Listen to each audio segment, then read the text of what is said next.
Dear friends, hello everyone. Welcome to our channel.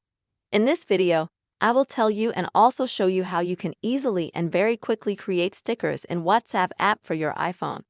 Please don't forget, friends, to subscribe to the channel and also write your comments and make sure to put your likes. Well, let us get down to our topic with you. And to begin with, you will need to open the WhatsApp app on your device. Now navigate to the chat that you need. And now at the bottom where the message bar is, tap on this sign right here. Now tap Create, and it will take you to the gallery.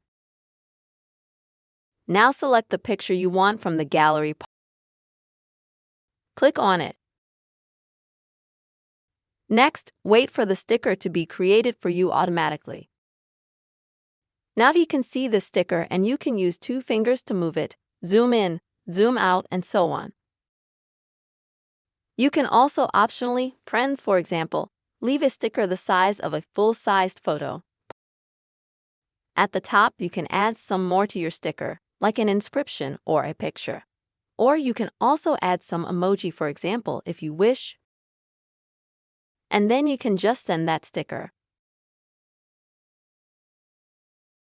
And for the future, if you want to use a sticker again, you need to click on this sign as well. And you will see all the stickers that you have created through WhatsApp. That's how very quick and easy, dear friends, you can easily create stickers for the WhatsApp app on your iPhone. I really hope you found the video interesting. Please don't forget to subscribe to the channel, put likes, and be sure to write comments. See you, friends.